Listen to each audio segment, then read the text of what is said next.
of The Sopranos. Nick. Good show. Nick, I know you love Sopranos. You're like a big fan. I think you've seen the show, what, like twice? All the way through? Yeah, I think I've seen it twice. And they just had the anniversary, like really recently. It was a 25-year anniversary. How crazy is that? Yeah, dude, I was shocked when I saw that on HBO Max when they were advertising. I was like, it's been that long. And when Nick and I became friends, he told me how good of a show it was. And I was like, all right, I'll check it out again. It's just like any show. Once you get into the rhythm of it, holy crap. Season 1 is a masterpiece in my opinion. Well, I feel like it's any drama. Dramas in particular, you gotta have to get into the world a little bit. Dude, dramas get immersed. Every drama, there's like the first 15 to 60 minutes of it, I'm like, this kind of sucks. Yeah, or like the first couple episodes. I really do feel this way, that season 1 of Sopranos is a masterpiece. I love the entire story arc. I love when they start worrying about Pussy and his loyalty, and Tony is kind of the underboss, and then he's fighting with his uncle, and then his uncle puts a hit on him. Like the whole thing is just this like really good. Jimmy shoots him. That's about. No, that's in season 5. I know it's way later, but that part's really funny. He's like a crazy guy. Gotcha! Ragazzi! Yeah, I mean, season 1 was great. Honestly, if they would have just ended season 1 and only done that, I still would have ranked it very highly on my list of shows. But it was good, like, every season. Like, they just kept going. Like, it was new story arcs every time, like, one kind of, like, dragged on. It kept going. Bad. Season 2, for example, like, had some dip moments in it. Season 3... Was the heroine? No, season 2 was the girls' soccer coach is diddling the girls. Yeah. Let's make an episode out of it. Like, I don't know. One of my favorite guys who they killed off way too soon, the dude with the blonde hair. Oh my God, Ralphie. Ralphie is so funny. Ralphie dies, and he's fucking weird. Janice was all for it. She'll be pegging him. She'll do whatever. She did peg him a lot. She's good at that. He was just such a funny character, and then he would be telling the other people, like, you know how weird that Janice is? She wanted to put a dildo up my ass. Like, he would out himself, but in a joking way, so that nobody would believe it. You know what I mean? Yeah. I like the whole horse thing with him though. He was a really fucked up, sadistic guy. I thought there were so many times that like Tony had like right and reasoning to kill him, and then he was kind of like, it's Ralphie. Tony's biggest thing was he had this weird affinity with pets. If you like raped a poor innocent girl and then you like kicked her out of your house, he'd be like, why the hell are you doing that? That's not good. But if you like sat on a dog by accident, like if it was sitting on a couch and you sat on it by accident, it would be like, I should murder you, you miserable prick. He had 2 children, AJ and Meadow. And Meadow was the only one he really cared about. AJ, AJ was such a fuck up. He cared about in the sense that he needed him to not die, fatherly instinct or whatever. It was interesting because Tony could be calm as a mockingbird when he's strangling a dude who sold the family out like 15 years ago, and he finds him when he's taking Meadow out to go college scoping. Yeah. But yeah, Carmela will be like, Tony, we don't have enough hot dogs for the party. And he'll be like, oh, jeez. Oh, God. He could handle murders. He just couldn't handle, like, family stuff. He was really weird like that. It's true. And season 5 ends in a really interesting way, too, as you just were alluding to before, is that Uncle Junior plays like he's losing his mind to get a lighter court sentence. And then he actually starts losing his mind. That's a really funny part. It's this huge, ironic story arc thing. They tried so hard to sell it, and then I don't know what happened. He actually started to, well, because he was really old, to be fair. Yeah, he was old. He was old. I mean. And then it got so bad that he thought that Tony was like an intruder. And so he jumps down after he finished making like some Italian dish and just gets Tony right in the stomach. It's this really really dramatic scene. Like, Tony almost died. He couldn't even call 911. I thought he was gonna die. I thought so too. And then season 6 starts out, and it's kind of like, Apparently there was this. The coma. Apparently there was this phrase that came out: less yapping, more whacking. It's basically just telling the guys to cut out all the extra nonsense of the show and just get back to just like Tony like killing people and That's stuff. kind of funny. I don't think I've heard that phrase, but I totally agree. Like season 6, can we talk about season 6 for a minute? Season 6 is like a long winding road to an eventual dud of an ending. yeah, For such a great show. the ending was really bad, honestly. For such crazy. For such an epic show, it deserves so much better of an ending. No, and I thought the last like couple episodes were pretty epic too, and then it literally just like ended. Season 6 starts off, Tony's in the hospital and he's got this horrible wound. They show it a couple times. It's disgusting. It's like he's got this massive hole in his gut. And it looks like he's probably going to die.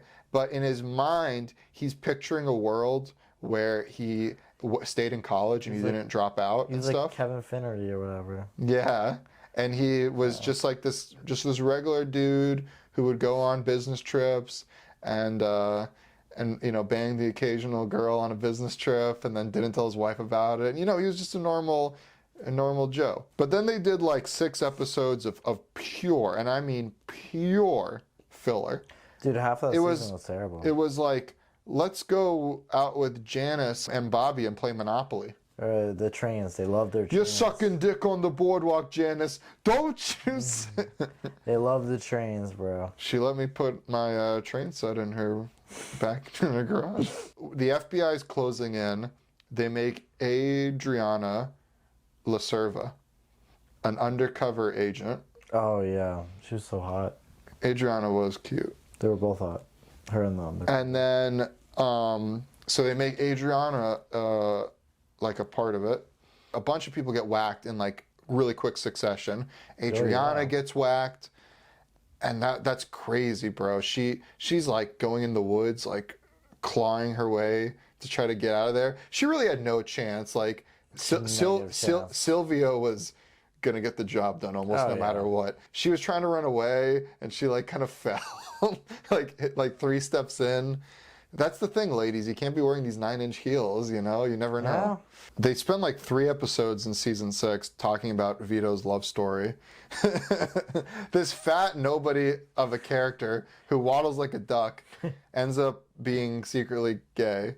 And but it turns out it was just his blood pressure medication. It was the meds that he was on, and he clears the whole thing up. But one of the guys doesn't believe him. Besides a pool stick up. And they shove a pool stick up his ass. So that wasn't great. But yeah, dude. So Christopher realizes that he's the least favorite of the gang, and he relapses like 3 or 4 times, right? And then so he gets back on drugs. And yeah, and then he ends up getting into a car crash because he was like kind of like nodding off on the wheel on the road. And rather than letting the paramedics come and pick them up, right, and like take him to the hospital, Tony leans over and just literally extinguishes the life out of his nephew. I think it was he just gave him so many tries and he just fucked up really bad, and it was just so easy, and he was just like, fuck it. Yeah. The thing that always pissed me off about that was, one, I thought Christopher was a really interesting character, so I liked having him around. It sucked to not have him around for the last episodes. But then 2 was, in pretty ironic fashion, right after that happens, there's a huge New Jersey, New York crime war that breaks out.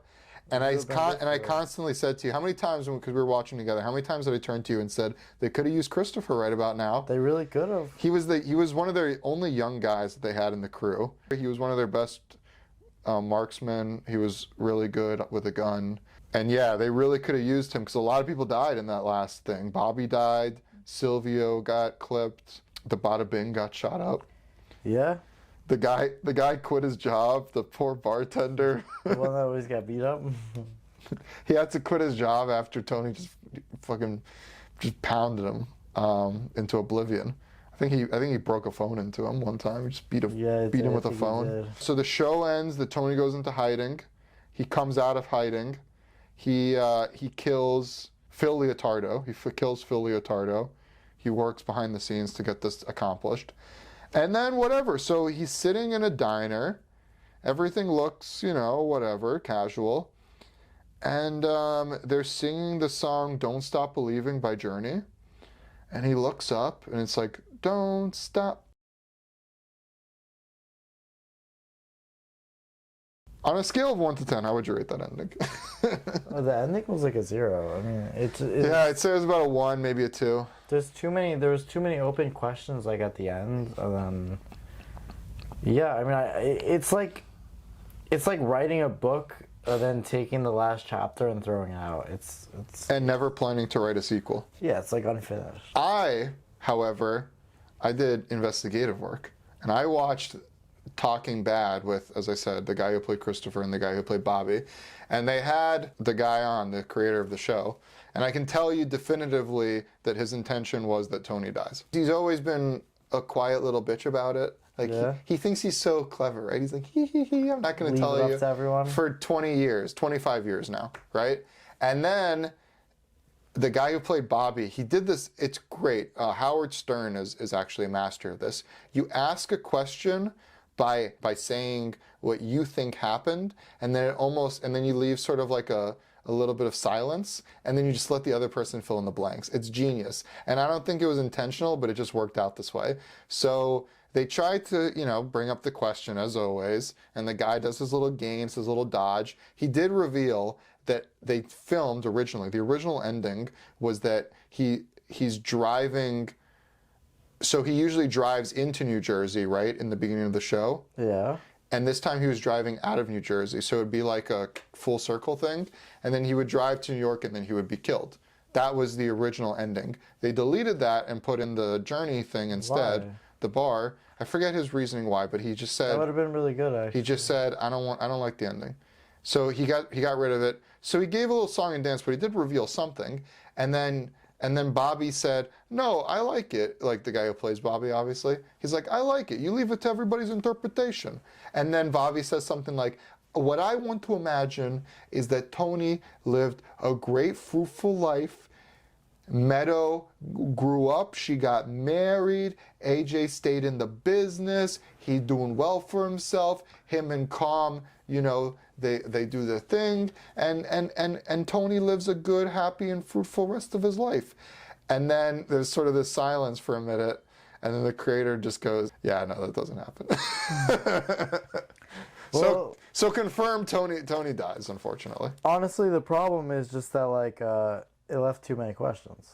I don't like that it left open interpretation and stuff. Exactly. Some salesmen will tell you always want to leave them wanting more. But this one left us wanting too much more, that it just made it annoying, and we kind of just said, fuck you. That was a bad ending. That was The Sopranos, man. What would you rate that on a scale on a 5-star scale? 4.5. 4.5 for Nick? Yeah. I would rate that. Yeah, I like that. I'm going to copy and paste. Copy and paste.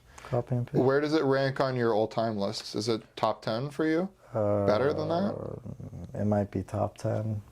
I don't know if I've sat down and really thought about it. I think I was going to say the same thing. I think top 10.